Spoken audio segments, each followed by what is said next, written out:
কবি প্রতিবাদী কবি সুকান্তের জন্ম শতবার্ষিকী উপলক্ষে আমাদের এই অনুষ্ঠান। প্রথমে কবি সুকান্তকে আমি শ্রদ্ধা জানাচ্ছি আমার লেখা একটি কবিতা দিয়ে। এই কবিতাটি লেখার প্রেরণা পেয়েছি কবির কবিতা পড়ে। শুরু করছি আমি আমার লেখা একটি কবিতা দিয়ে ওনাকে শ্রদ্ধা জানাচ্ছি, তারপর কিছু কবিতা এবং ছড়া আমি পাঠ করব।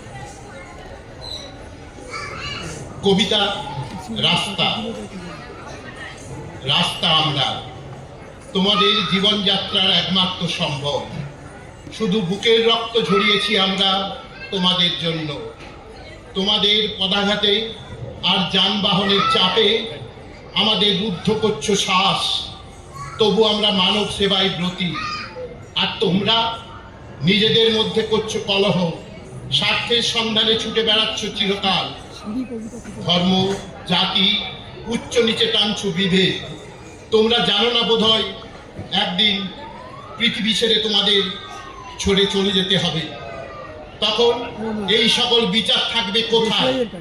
অথচ আমরা জানি তোমাদের অত্যাচারকে সহ্য করেও বাঁচবো আমরা আদি অনন্তকাল। আর করে যাব তোমাদের সেবা।